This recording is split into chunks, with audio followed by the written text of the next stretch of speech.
Let me tell you, I have been exhausted over the last week between conferences and recordings and all that. You may not be able to relate to that, but you might relate to the emotion of feeling exhausted. Do you feel exhausted? Have you gone to other doctors because they say, well, maybe take this pill because you're exhausted? But what if I am doing something, which I know I am, or you're doing something that is creating the fatigue? Well, today we get to learn from Dr. Ashley Biscoe. She's with Attune Medical in Colorado. But by the way, she's virtual. So what I want you to know is that today we're going to learn about the causes of fatigue and what we can do to take our health back. And since it is, but wait, I have to say more. My name is Lillian McDermott, and I am the host of the Lillian McDermott radio show Classroom, and I'm also a certified life coach.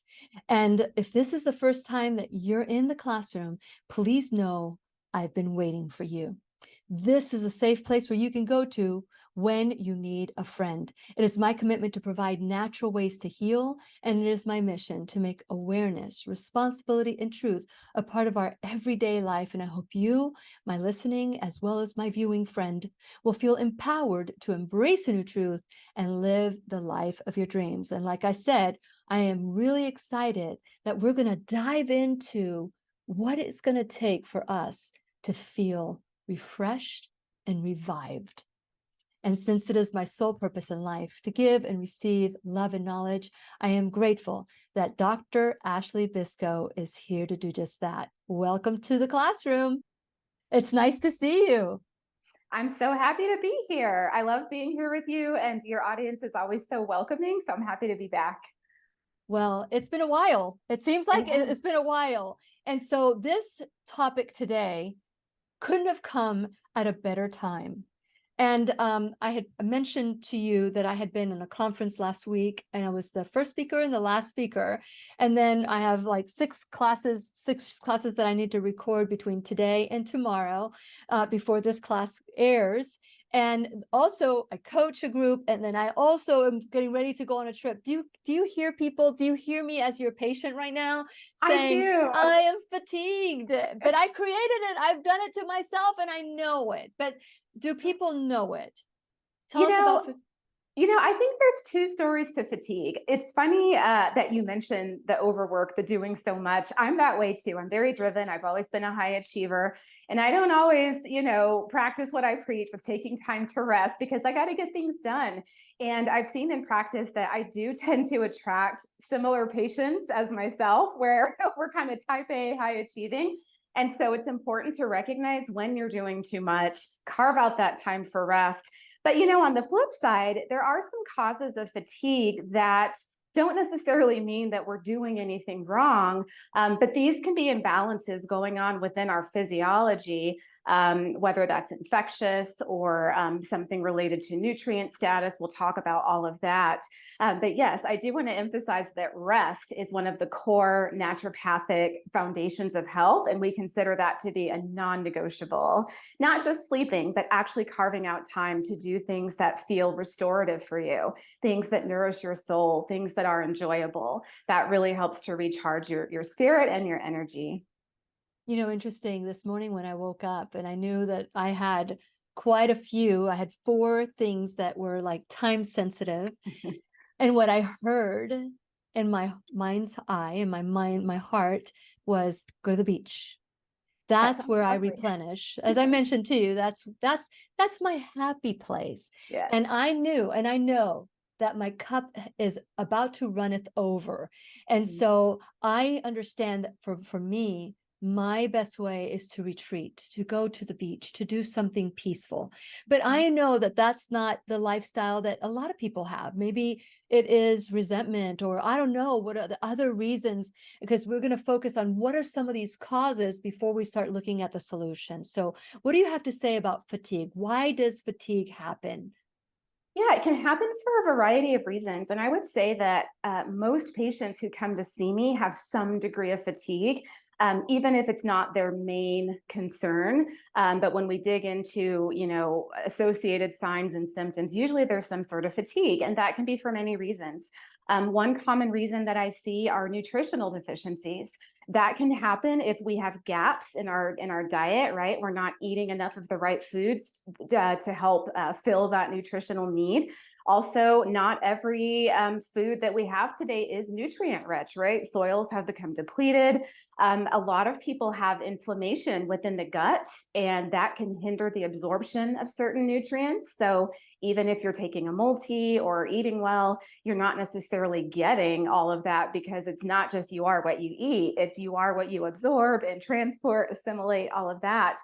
And then another reason for nutrient deficiencies can be there's an increased demand on the body. And this really gets into the area of having underlying infections, having emotional stress, having underlying toxicities, because all of those things are very energy expensive for the body to deal with.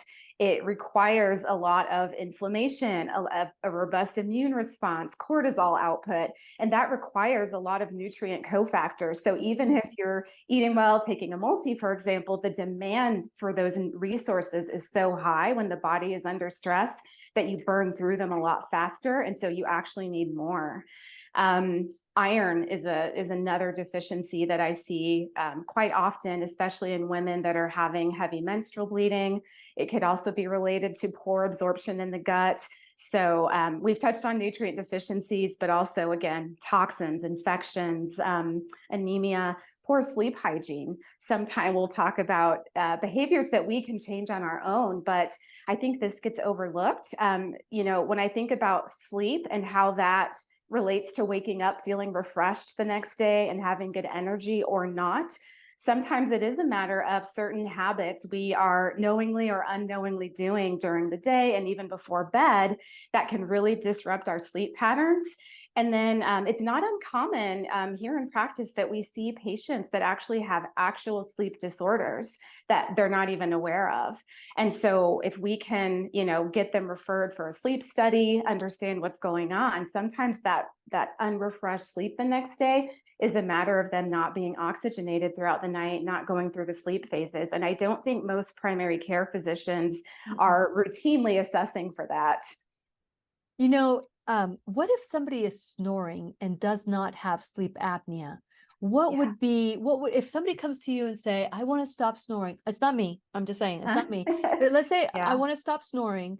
I did a sleep study. Doesn't show that you have sleep apnea.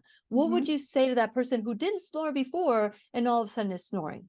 Yeah, honestly, I would have to refer them to a specialist in that area. There is a whole field of study of, the shape of the facial bones and the oral cavity, all of that. When some people snore, it can be a matter of head position on the pillow. Sometimes it's that simple.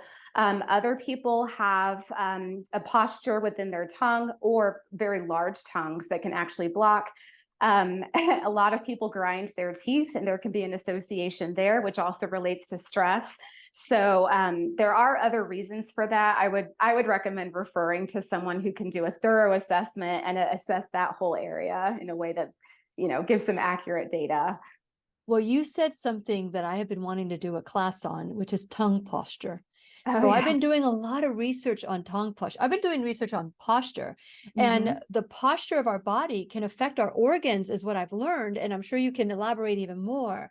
But the posture of our tongue and how the tongue needs to be in the roof of the mouth and be there. And before I learned about it, I thought, I didn't know that there was a particular protocol or posture for the tongue. But once I started diving into it, I'm like, I need to find somebody to do a class with me about the tongue, but we can maybe do a dip in the toe type of thing, where the importance of, the facial structure and how it changes. What can you share about the posture of the tongue? You're correct. My understanding is that the tongue at rest is supposed to not protrude between the teeth. It's supposed to be in a relaxed position. And I learned recently from a biological dentist that during the day, if you're not actively chewing something, your teeth are not even supposed to be touching. No. But I know that blew my mind because I think mine always are. But I'm most of clenching. yeah, most of us, even if we're not consciously aware of feeling stressed, we are unknowingly, because it's kind of a survival stress response. We're clenching our teeth, and that alters how the tongue is going to rest. There's a great book I read recently by, I think his name is James Nestor, and it's called Breath. And he goes into great detail about breathing and tongues and facial bones. And anyone who's interested in learning more about that and how our breath, which by the way, breath is the first naturopathic determinant of health. It's in that order of breath, hydration. I believe nutrition is number 3, because if we stop breathing, that's the first thing that's going to kill us, right? We can only go, so long, so many seconds. And then after that, we have hydration. And so it goes into order of essentialism. So breath is so important. And anything that hinders the oxygenation of the body, even anemia, can directly cause fatigue. Wow. So I love that pecking order, breath, hydration, Yes. nutrition. I love Yes. that because, I learned from, I don't know if you know Dr. Lorraine Day, but she always says there's three Heard of her. causes of disease. It's malnutrition, well, dehydration, malnutrition, and stress. Yeah. So that kind of falls in line with, what your pecking order, because it's such that we've become so unconscious about what we're doing. And we need to be really conscious about how to how we're breathing. And one of the reasons, you see, this class is, you're my teacher, because I really need to go through this process and really hear what we're talking about and absorb it, because this is another thing that has been coming to me, is that I need to stop and breathe. Because there was a time that my life was getting like really, really busy. And as it is now, it's getting really, really busy. And I was having problems singing. I could not sing. And I could sing, but I couldn't sing for long periods of time before I would get hoarse. Here we go. I'm getting hoarse. And so I went to seek, because I wanted to figure out what's going on with my vocal cords. And I sat down with her and we had a conversation for 30 minutes. And she said, "Are you ready for me to tell you what's going on with you?" And I said, "Yes, I am." And this was back in, 2013, 2012. And she said, "You're not breathing. You're not breathing right." And I went, "Oh, please, I've been here 30 minutes. I'd be dead by now." And so she said, "You're not breathing through your diaphragm. You're breathing through the shallowness of your chest." So can you elaborate on that? Yes, absolutely. So a good deep breath. And if you watch babies, their bellies expand when they breathe. What happens when we are in constant low grade or, a stress response? Also, I think modern vanity has a lot to do with it. I think subconsciously people have been told to kind of suck in their guts. But instead of breathing through the lower abdomen, we tend to recruit secondary and even tertiary, what are called the muscles of respiration. So we're breathing through chest muscles, we're recruiting the upper trapezius muscles, the scalenes in our neck. We're kind of going, these are tertiary muscles. And that kind of corresponds with a lot of stressed out people have tight neck muscles. It's because you're using a lot of those neck muscles just to breathe. And doing it again. Doing it again. Yep. So working with a good chiropractor or physical therapist, can really help to adjust that body posture. There might be other structural imbalances too going on that impact breathing and thus oxygenation and thus your energy levels. Now, when you sit with somebody, do you watch their breathing? I do, depending on the case, and also depending on the symptoms and their main concerns. If assuming it's not a virtual visit, of course, I can palpate the spinal muscles and see if there are areas of tightness. A lot of my patients who spend a lot of time on the computer have very tight necks and things. Mm-hmm. Yeah, but right now most of my care is virtual, so I don't always get to observe the belly breathing. Yeah, that's true. Ask them to stand up and show them your gut. The only time I was ever happy about showing my belly was when I was pregnant. Yeah, I can show it Yeah. all the time, all day long. But when you understand, we are Yeah. taught so many lies, like suck it in, don't show your Uh-huh. emotions, all these things that cause us to get sick. That Yeah. cause us to be sick. But now I mean, I am so aware of how to breathe. But even though that's not the kind of breath you do when you're running from a bear or you're running from the Mhm. saber-toothed tiger. Mhm. So let's go back to this, because that will lead us to fatigue. That will lead us to feeling fatigue, not sleeping well at night. You had talked about sleep. Is there anything else that you would like to talk about sleep hygiene, since you did talk about it already? Is there anything Mhm. else you'd like to add to that?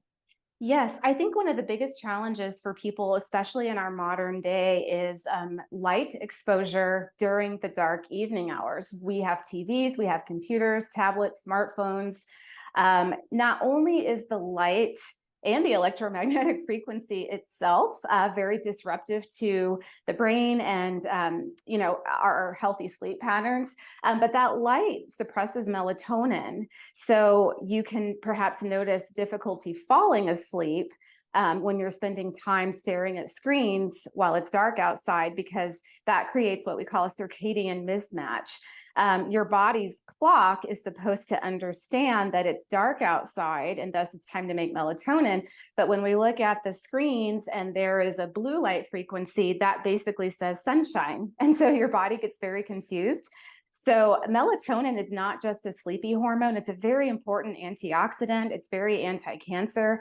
I've actually seen research studies showing that, the World Health Organization classifies light exposure at night as a human carcinogen. So people that work shifts, it's unfortunate because I'm so grateful for our shift workers, our nurses, people that, the world has to keep going. But that light exposure can really disrupt sleep patterns. And then not to mention the content itself. What are you watching before bed? Zombie shows, murder mysteries, things that are stressful, the drama on social media. And then I think about people that tend to snack late at night while they're kind of doing their browsing. And that just creates kind of a catastrophic sleep environment. And then we wake up the next day and we're not refreshed because the groundwork wasn't laid the day before. So, for example, in our 8-week Body Bliss program, we have a whole module just on sleep and circadian patterns, because there are things you need to do from the time you wake up and then as you go through the day and as you wind down for bed. All of that encompasses sleep hygiene. So it's not just what you do exactly before bed.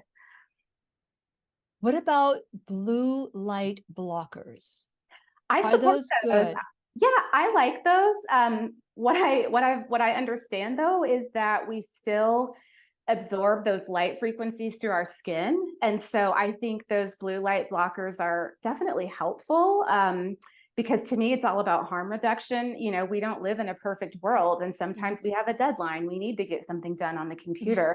So we do the best we can. But I'm a fan of the blue light blocking glasses. I have several pairs throughout my house. And I also recommend, if you can create an environment in your home so that when it's dark outside, your home should feel kind of like a dark cave. And what you can do is get little, you want night lights on the warm, kind of yellowy amber spectrum, nothing in the bright white, blue type of spectrum, but just kind of sprinkle those throughout the house. And you can even get the ones that automatically turn on when it gets dark.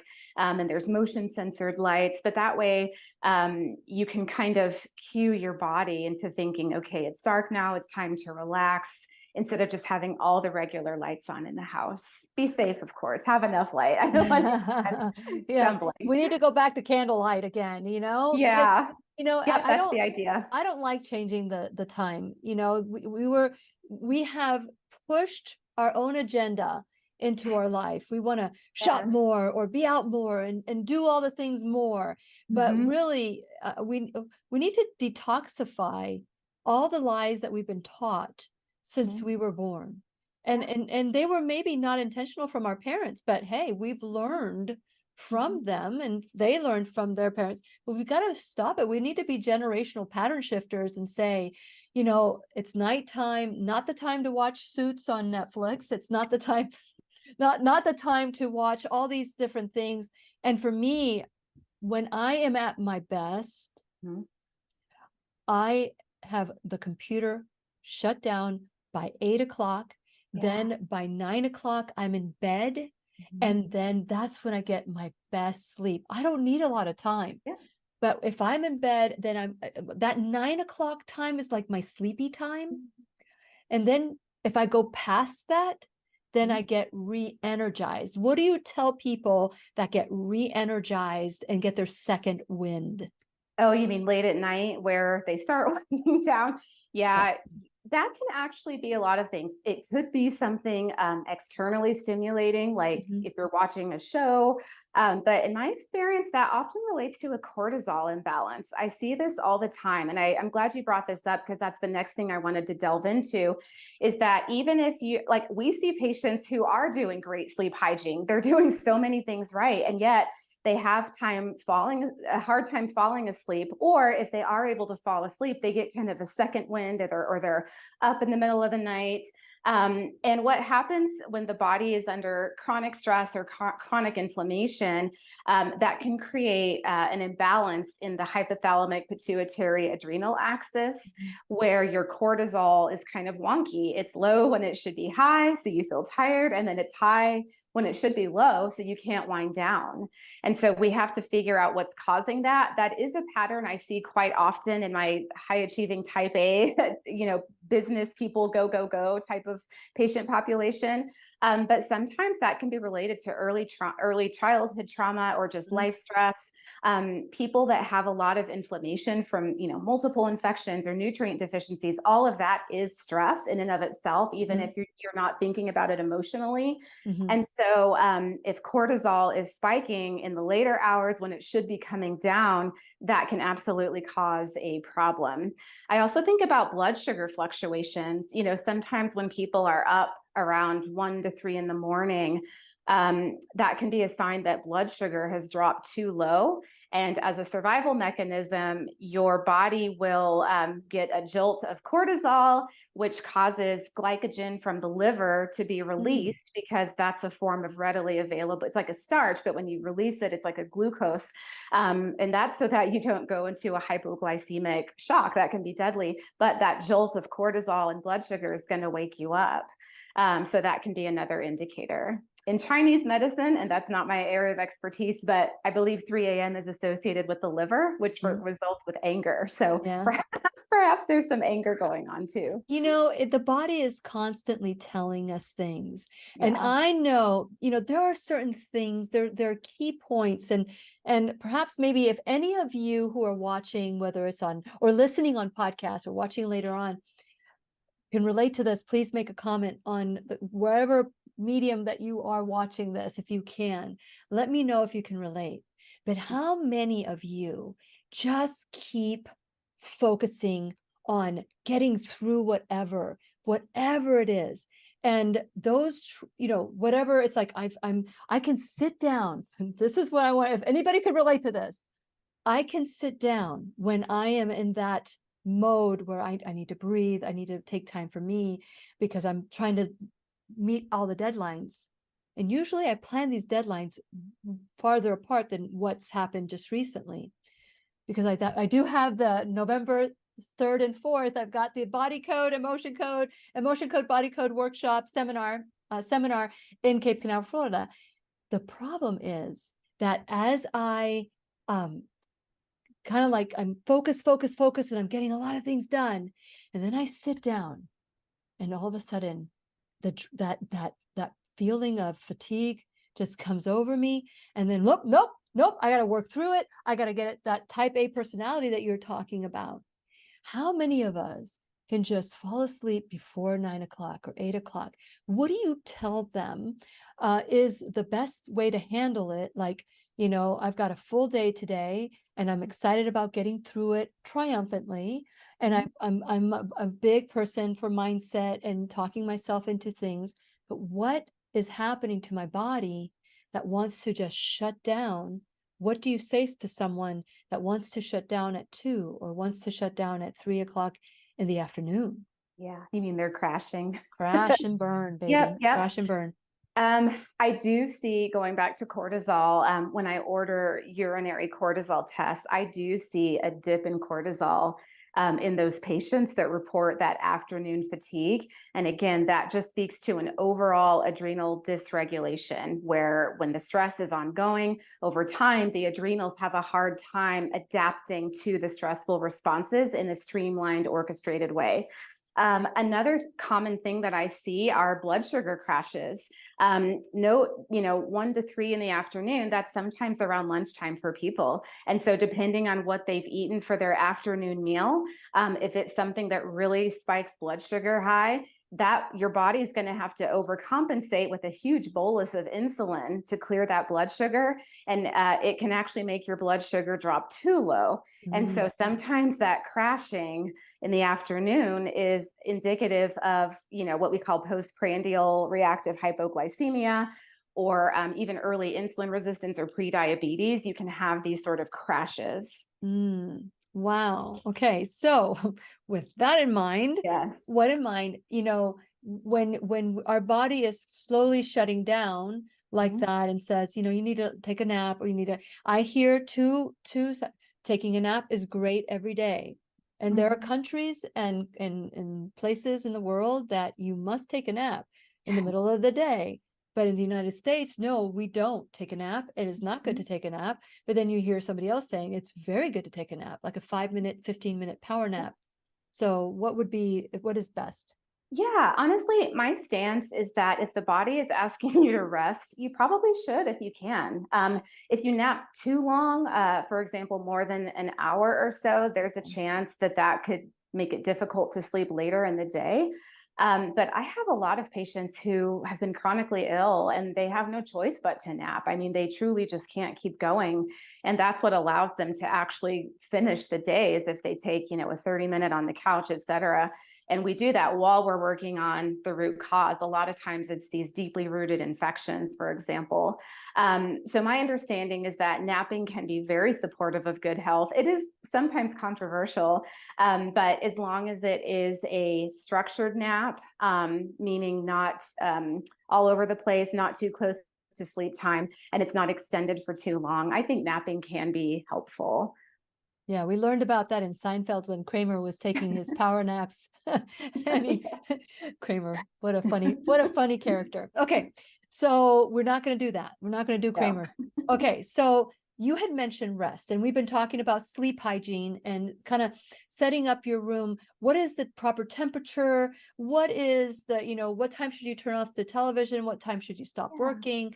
Let's talk about good, because we all know what not to do. Let's focus on what we can do when it comes to sleep hygiene. Sure. I typically recommend not eating within 3 hours of bedtime and not having alcohol within 3 hours of bedtime.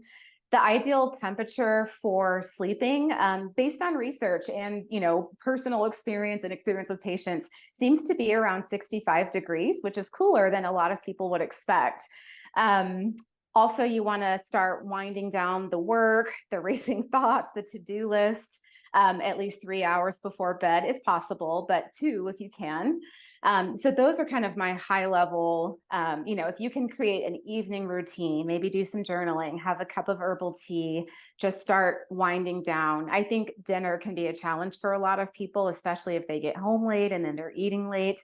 Digestion can really, if you're trying to digest while you're falling asleep, that can be very disruptive to sleep. So I know that can be a challenge, but maybe just have a smaller dinner if you don't have a choice over your dinner schedule. I like that. I like that. We need to prepare ourselves for success. One of the things I always say, that if I don't prepare the night before, Yeah. then, like, for example, if I want to go work out at the gym in the morning because I'm a morning person, and if I don't prepare my clothes the night before, then I'll have every excuse in the book why I cannot go, because I'm going to wake up my husband, who Yes. won't is not a morning person. He's a night person. And so I Yes. could come up with all these excuses. So based on my intention, I know that I need to, if I take out my clothes and I put it out in the bathroom, and I know that I'm going to wake up and I'm going to go to the gym and there's not going to be any objection, then I know that I have a greater chance of doing it. And I know that I'm going to do it. So how are other ways that we sabotage ourselves when it comes to, we understand the fatigue, we Mhm. feel it. We may not acknowledge that we might be creating some of the fatigue Mhm. through our personalities, our actions or inactions. But how are other ways that we can become aware that that may be fatigue? What are some other symptoms that come with fatigue? Um, well, in addition to feeling physically tired, I think it's important to distinguish feeling physically tired with actual weakness. Those are kind of distinct because sometimes we can feel like we need to nap. And I also see patients who feel physically weak, meaning it's difficult to lift something or to move their body. And that can be an indicator that something much deeper is going on.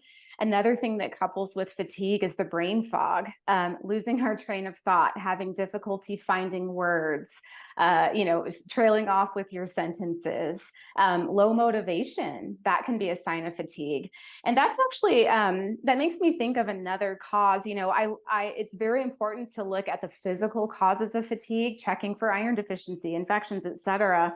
And yet I've worked with patients where we've covered the bases. We've done the physical work to make sure their cortisol is good. We've worked on infections, all of their labs are better, and yet they still wake up tired. And when we have those deeper discussions, we find out they're not happy with their work, or they're not happy in their marriage. So they're not looking forward to the day. And so I think that's another more emotional determinant of health that we have to get really honest with ourselves and say, is there something more going on here? If you have a hard time getting out of bed to go into the office, that's one thing. But if your buddy called and said, hey, do you want to go skiing? And that sounds like fun. And miraculously you have the Hey. energy. Yeah, Yeah. That's kind of that's an a good sign. indicator. Yeah, that is a That's a good good sign. sign. So That's, sometimes we need to also look into the emotional aspect, and depression does cause fatigue, and being fatigued can cause depression, and inflammation can be at the root of both of those, in addition to social or emotional reasons for those. you know, I work, as you know, as a life coach. I'm a certified life coach, and I do a lot of work with people when it comes to digging beyond the body and Yeah. going into the spirit and the mind of it all. Because, we want to, it's easy. We want to fix the body. We want to fix the body. We want to go to the gym, lose some weight or release weight. We want to, do the things that our body, take that pill, Mm-hmm. whatever it is to make that, it seems like it's easier. But Yeah. when you start talking about the emotional component, two things happen. One of them is that it resonates with them. Mm-hmm. And they'll say to me, I'll say, emotionally, let's talk about what's really truly going on. And they'll say, well, I really don't know. But then I tell them, but what if you did know? What do you think it would be? I'm Yeah. telling you, Dr. Biscoe, 10 times out of 10, they come up with the answer. They come up with, we know these Yeah. things, but we refuse to look at it. And then Yeah. there's the second person that will say, nope, dismiss, not it, not it. So when it comes to emotion, what they hear is, it's all in your head, that there's Mm-hmm. something wrong with you, that there's something that, like, that you're crazy. But to Mm-hmm. me, someone that works on their internal, their mindset, their spirit, is very, very smart and very healthy, and going in the right path. What in your research have you seen that the root, like what percentage of root cause of disease Mm-hmm. is emotional? It starts with the Wow. emotional. It's not meaning that it's not happening, but that's Yeah. the root cause. What percentage? God, it's hard to say, but I would say at least 50 to 70% of patients that I've worked with have some emotional root to their physical symptoms.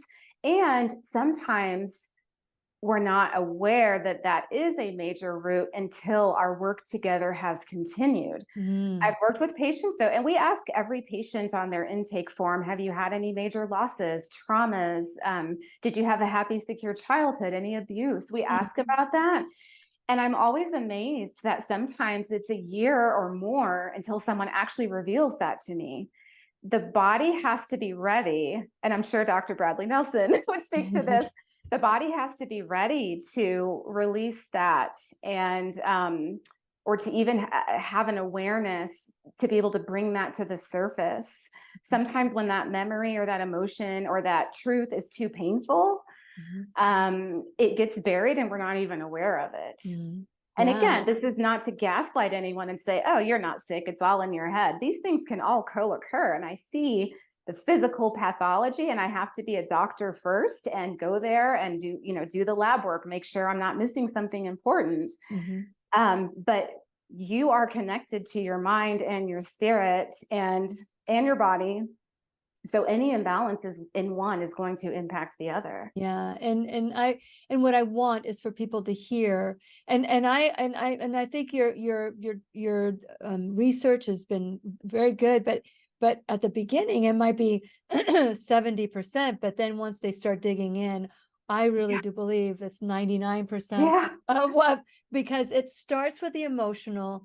And if it comes in and you deal with it as a child, or if you deal with it, it may not be dealt with completely, and it'll store in the body. I have charts of, different levels of healing centers and what it affects, some of the effects that it has. And healing emotionally is the last thing.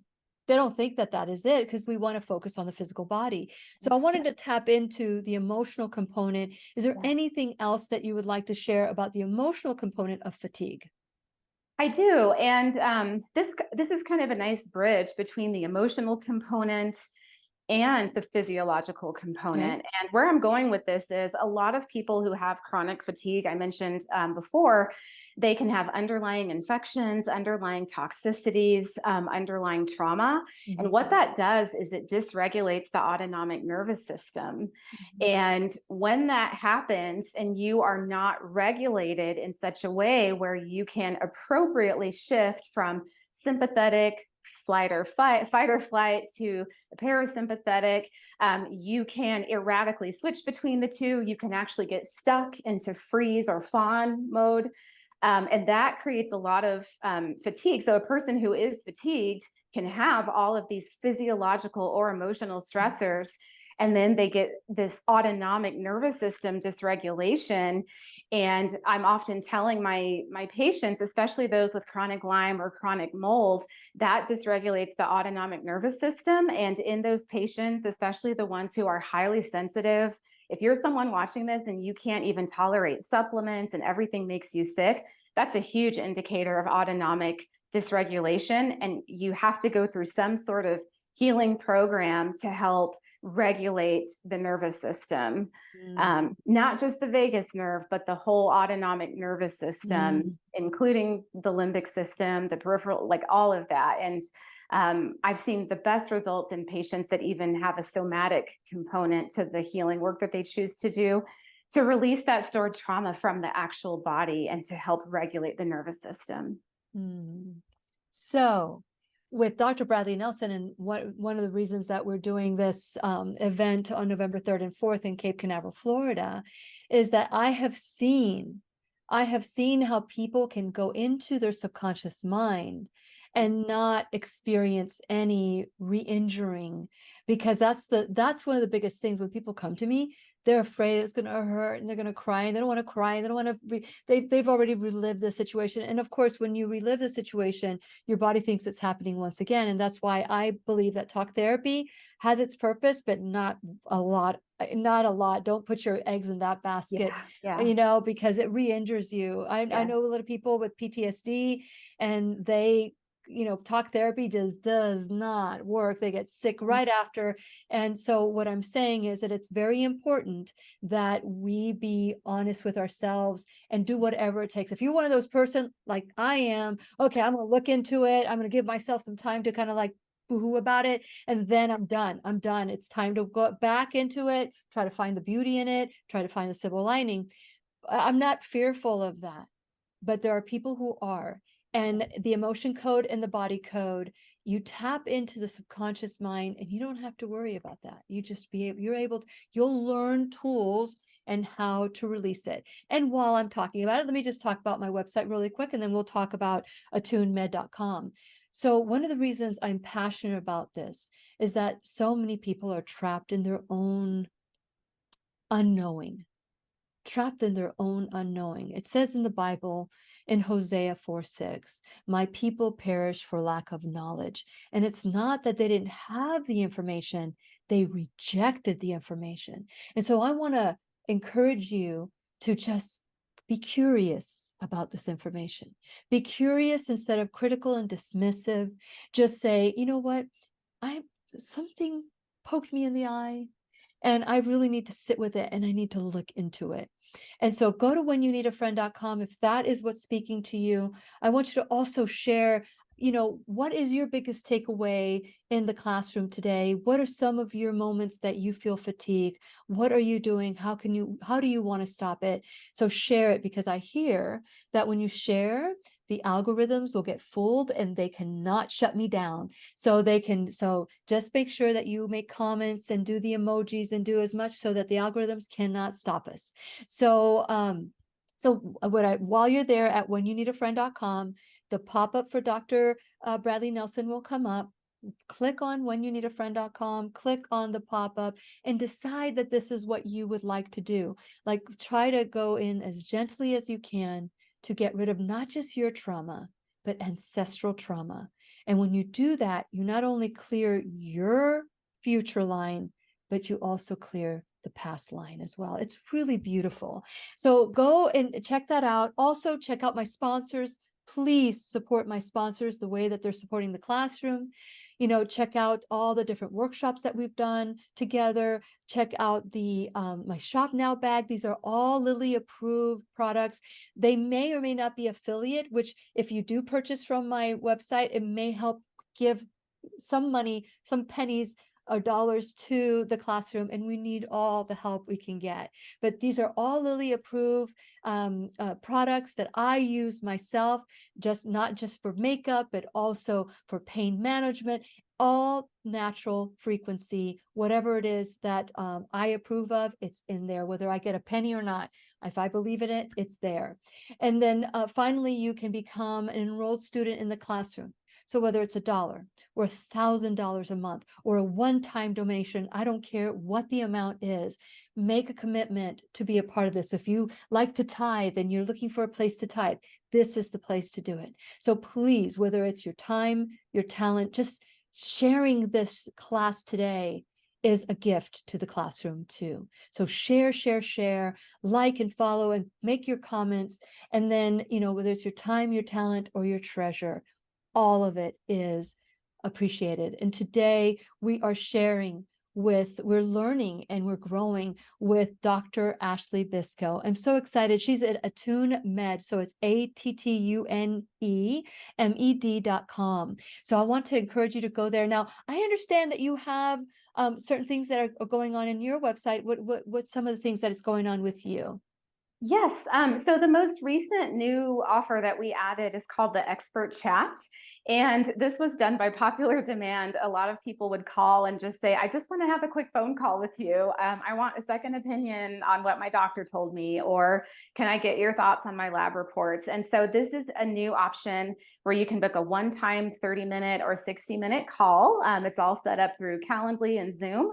And then we are accepting new patients into our one-on-one transformation programs, and we offer those virtually. We work all over. We have ways of getting lab tests to you. you. Everything is very streamlined in that regard.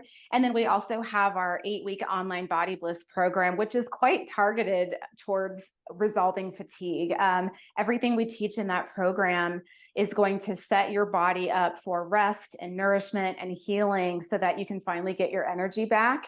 And we've just been blown away at the results that people have gotten through our 8-week Body Bliss program. We're very excited about it. That's wonderful. And so is all the information, what is the cost to join?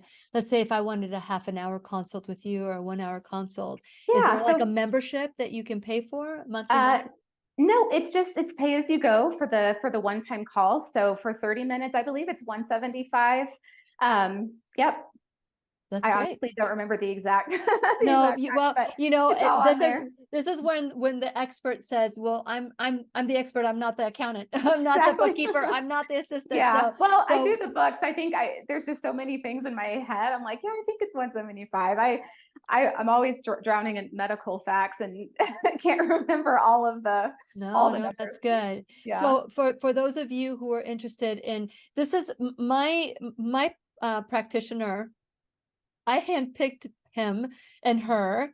They work as a team because I needed, because when I go to a doctor, I already know what might I want, and I'm not going to do the medications, and I'm not going to go that route. So I needed someone that would work and grow with me. And I remember when I first learned about you, I was diagnosed with Epstein-Barr, and your videos and learning that there are different blood tests that nobody tests for unless you make that demand. And I remember when I was working with this person and they said that they're here, I pay a membership. And whenever I need to make an appointment, whether I see them or not, it's the same membership. And so I remember sending them your videos and he watched them. Well, that's They great. watched them. They watched them and they knew, and they immediately ordered the test. And yes, I had activated Epstein-Barr. And so, so we need to be our own advocate. We need to be our own MD, medical detective, and work within our parameters and what we have. So when you say that you're available to someone for a 30-minute or a 60-minute call, that's wonderful, because then you can be kind of like a health coach to them. Absolutely. A tiebreaker to them. Yes. And on that call, it's not just high level information. We can give you some action steps. If you don't have a doctor that will advocate for you, we can show you how to order your own lab tests.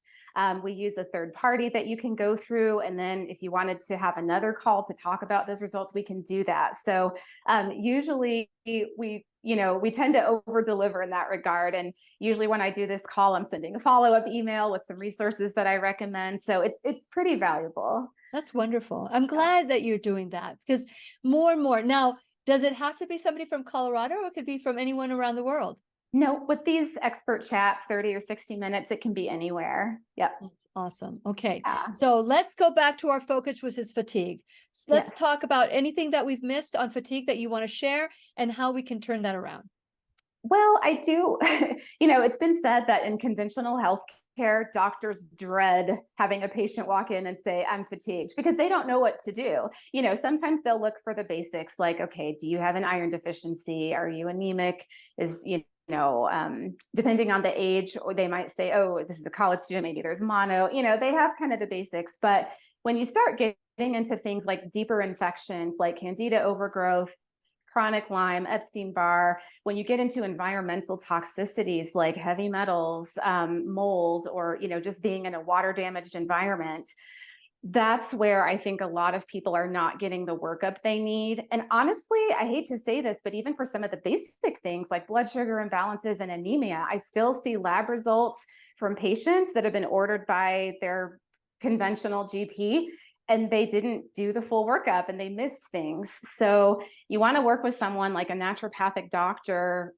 Obviously I'm biased, but we are master diagnosticians. We're very good at getting to the root and looking at all of these elements of your health. You want to work with someone that's not going to gaslight you and tell you it's all in your head. There can be real physiological reasons like anemia or iron deficiency anemia, sleep disorders, blood sugar problems, adrenal problems, chronic infections, toxicities. all of those things will disrupt your mitochondrial function. The mitochondria are the parts of your cells that produce energy. And so someone who can sit down and look at all of that with you, in one picture, that's how you're going to get the answers.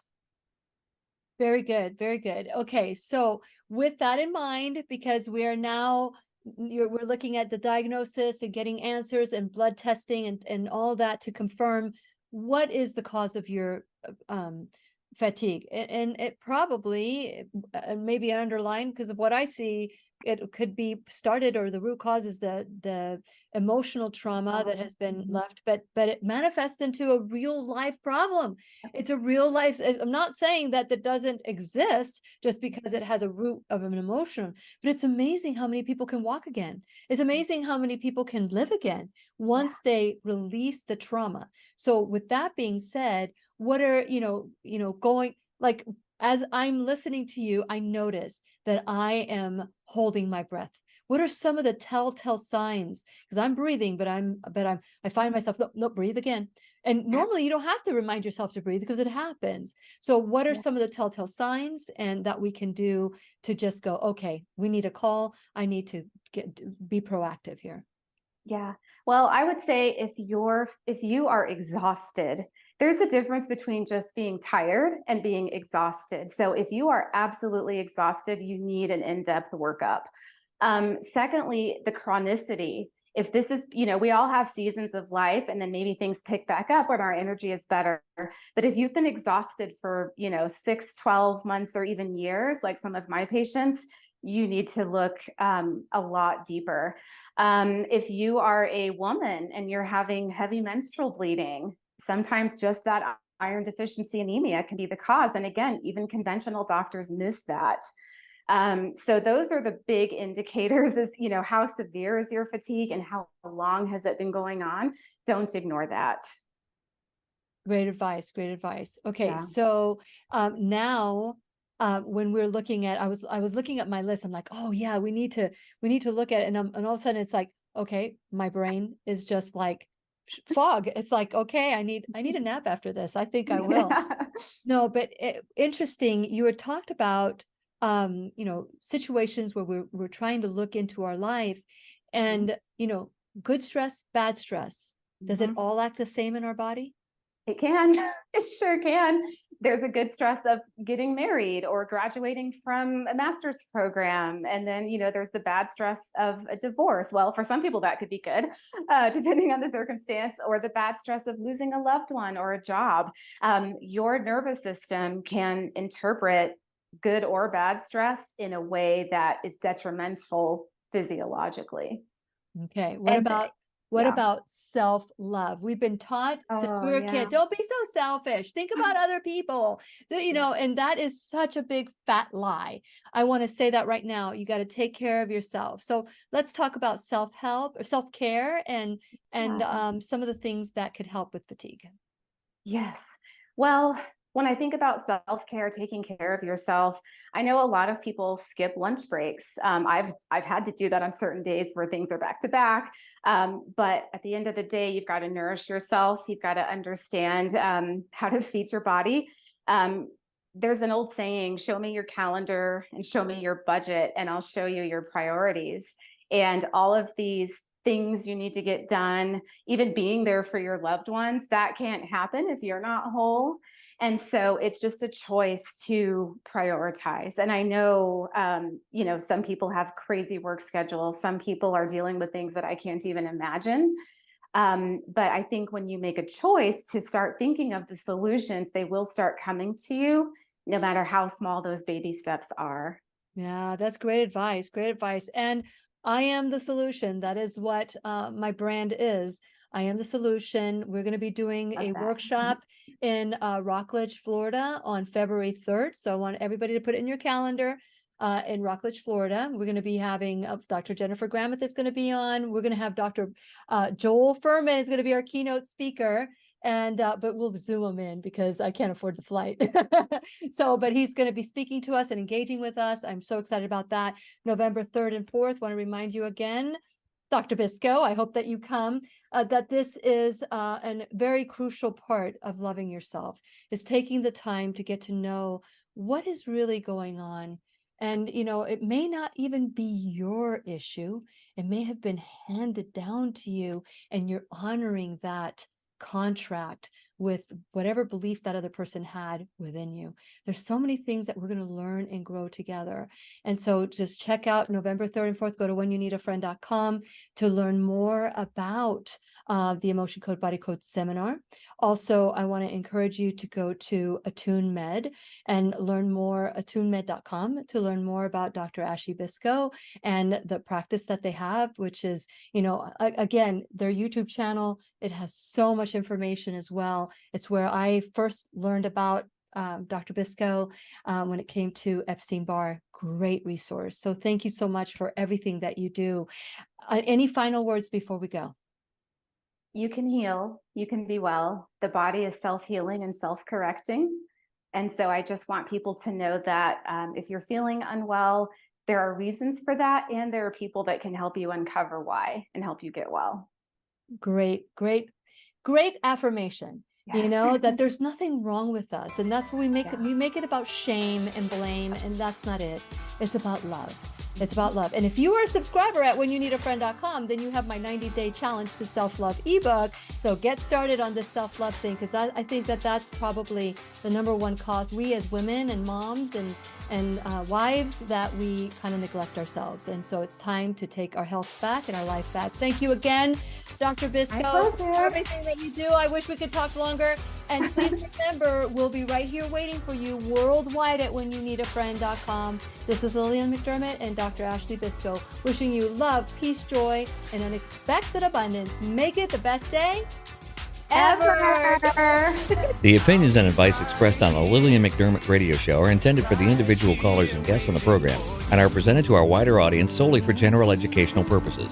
Please act responsibly and consult personally with your own medical, psychological, or nutritional expert before